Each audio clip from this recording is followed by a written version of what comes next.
So if you don't deadlift, does that mean you're not planning on deadlifting come fall? So this video, I think, stemmed from a podcast that Cody and Andre released about last week, and it was about off-season prep, and they got on the topic of fitness.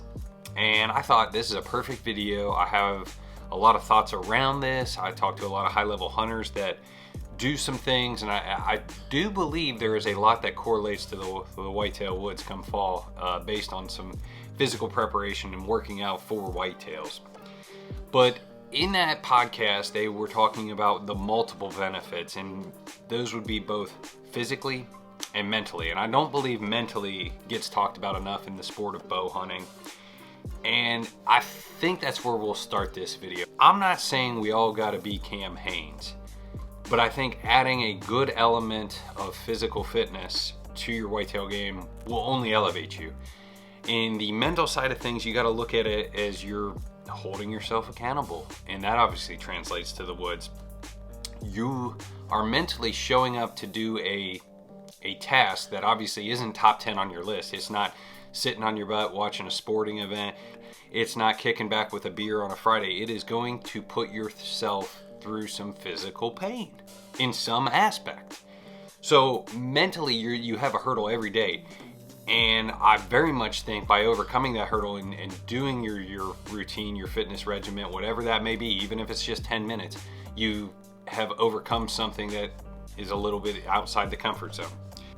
So right there, by doing something, whether it be 2 times a week, 3 times, 5, 7 times a week, you build your self-discipline. And being a self-disciplined person only makes you successful in whatever field you're trying to be successful in, whether it be business, fitness, athletics, bow hunting. All those things, self-discipline is a key aspect to success. And you look at those successful people, they all have that trait. By building that mental toughness by working out on a consistent basis, it makes doing those little things easier, I feel like, come fall, whether that be some extra scouting, pulling a trail camera in the dark, getting up 30 minutes early, sacrificing a little bit of sleep because you know that's going to allow you to slip into a bedding area, maybe slightly get turned around in the dark and get there a touch late, but it sets yourself up for success. You know, mentally, when I look at some of the workouts and then going for a bow hunt, let's say I got to walk half a mile and then climb 300 foot of elevation. That doesn't sound too bad when last Tuesday I ran a time 2 miles as fast as I could. So mentally, that harder hunts that traditionally you've looked at in the past are now easier.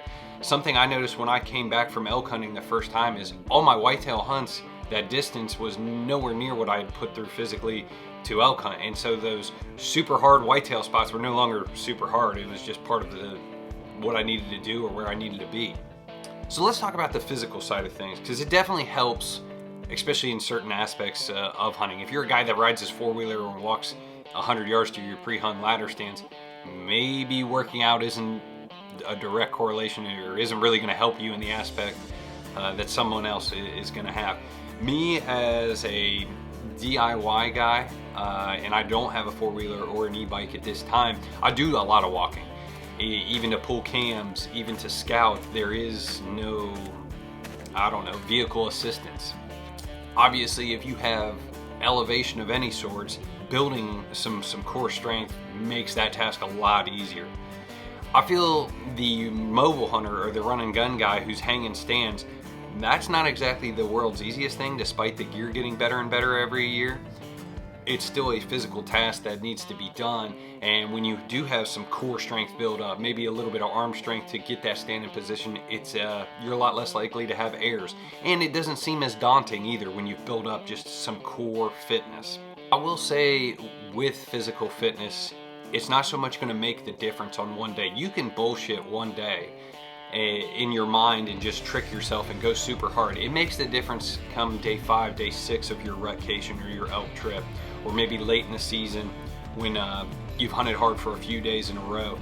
That's when the physical fitness takes over. I know for a fact a lot of great athletes can BS a 1 mile time trial, but when they go for 2, they have to prepare for it at a much higher level just because they can't BS their mind through 2 miles. The body does give out at some point. If fitness in my routine, like I am by no means an expert in this. I have played collegiate sports. Fitness is part of my everyday life. And I am a huge fan of circuity type workouts, running in general, rucksack style hikes or whatever.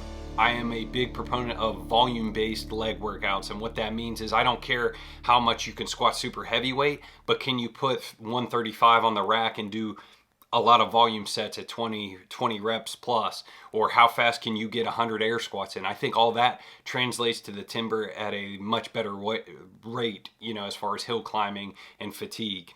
I'm a huge fan of body weight workouts. Push-ups. How fast can you do 100 push-ups? And 200 air squats, and do some sort of circuit of 10 reps of each until both are completed.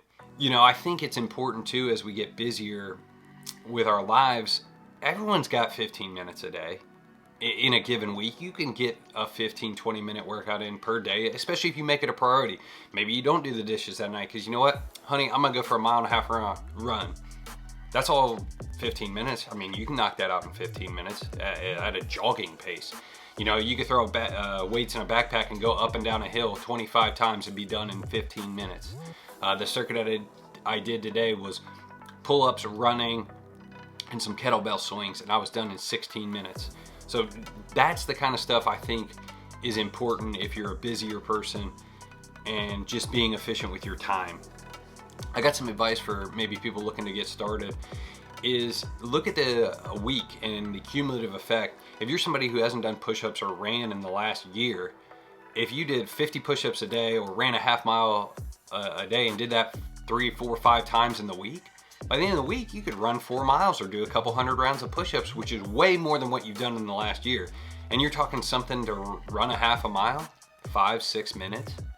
I mean, you might waste more time finding your tennis shoes than actually running a half a mile. So looking at guys I look up to, and fitness is obviously a part of their regimen, Andy May comes to mind, you know, one of the best bow hunters in the game right now. I think it's easy to say. Cody DeQuisto, another one. Both those guys are a mobile aspect in a DIY-ish style, if you will. Garrett Volkis is another one of my buddies. He's a private land assassin, but dude is a gym rat and gets it done on a regular basis. Chad from Exodus, Josh Prophet, a couple other guys that scout hard miles, Ryan G out of Pennsylvania.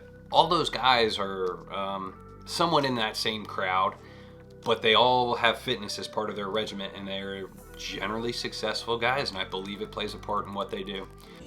Feel a little ridiculous with the KUU frame bag, but today's workout I got to do some incline work on the Stairmaster and probably the treadmill. So I'm about to do some rucking now, and I'm going to do the Stairmaster, which is a little different, and then the incline on the treadmill. Now, ideally, I'd rather go to like a sledding hill or maybe some trail systems that got some good elevation, but today it's raining, and this will have to suffice. Now, I will say I like to put a couple sweatshirts or jackets in the bottom of the bag just to keep that dumbbell or that heavy object, whatever you're going to use for weight, higher in the bag. It carries more natural that way, but breathing hard. Appreciate you guys watching. Team Harder and Bucks, we are out.